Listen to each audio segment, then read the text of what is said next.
So in this lesson, we're going to be looking at joining of solids. The example here, if we wanted to join these two cylindrical pipe, let's say we had water flowing in these pipes, we would have to cut these pipes in order to fit them together. So for instance, we may have to cut out a piece of this pipe here and maybe cut this next one just like this here in order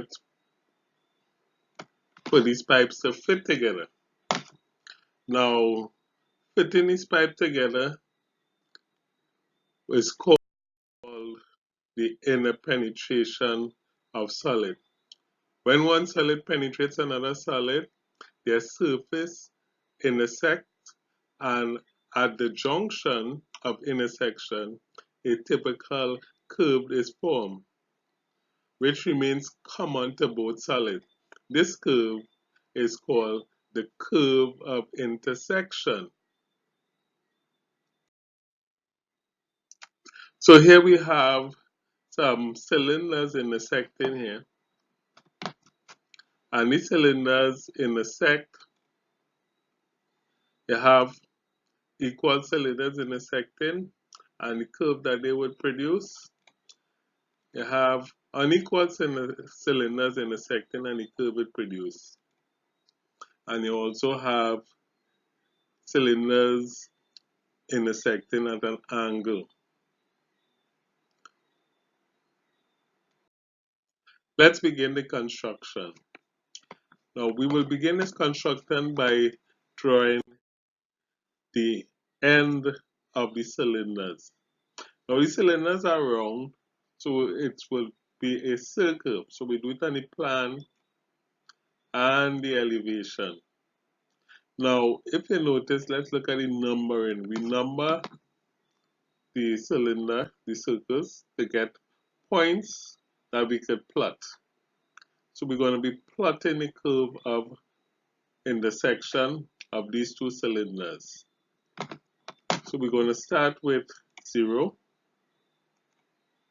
and 6. Now look where 0 and 6 is on the plan. If you look on the elevation, you would see it's in the center.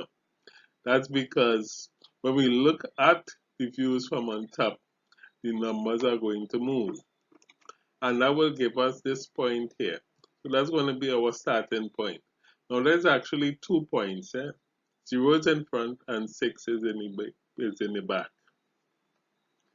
So let's continue. We're going to plot 1 and 11. Alright, so you see where 1 is and where 11 is. And if you move that point where it touches the circle on the plan to the elevation, we will see the lines intersect for 11 and 1 at those points. And it also is going to intersect for 5 and 7, which is in the same line. So these here would be 11 and 7, 1 and 5. So you have points that in front and in the back. And if we follow that, therefore points 2 and 10 and 4 and 8, and we carry it up onto the elevation and pull 2 and 10 and 4 and 8 there, we're going to get 2 more points on our curve of interpenetration. And finally, we get points 9 and 3. Alright, so having plotted all these points, we just connect it with a straight line for equal circles or cylinders of equal diameter. What you would find is that the curve of intersection is going to be a straight V-shaped line there.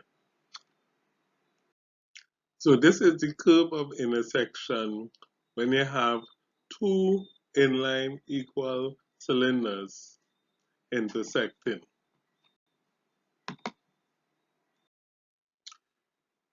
Now we have, let's say, two unequal cylinders intersecting.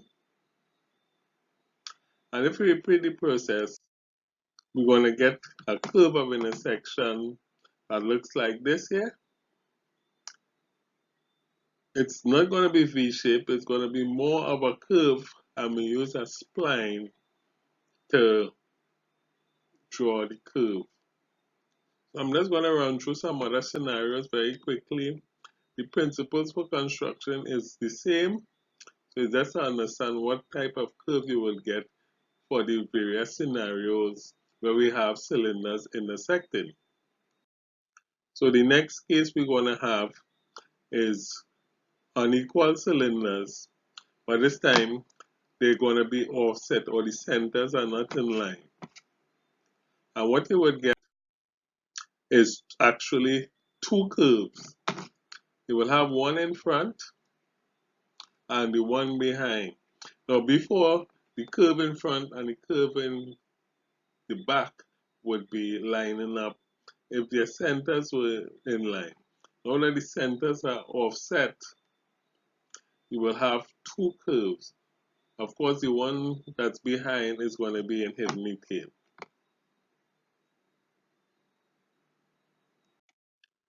Okay, so another scenario would be inclined cylinders meeting at an angle.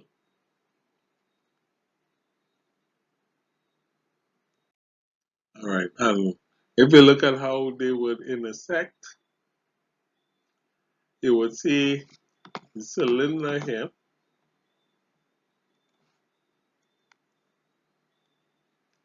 You would see that face of that cylinder, and they would intersect, giving you this curve here.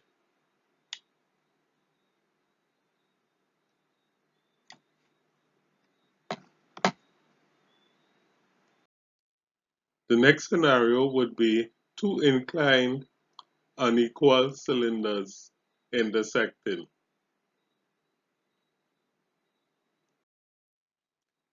This is the curve and intersection for the two inclined unequal cylinders.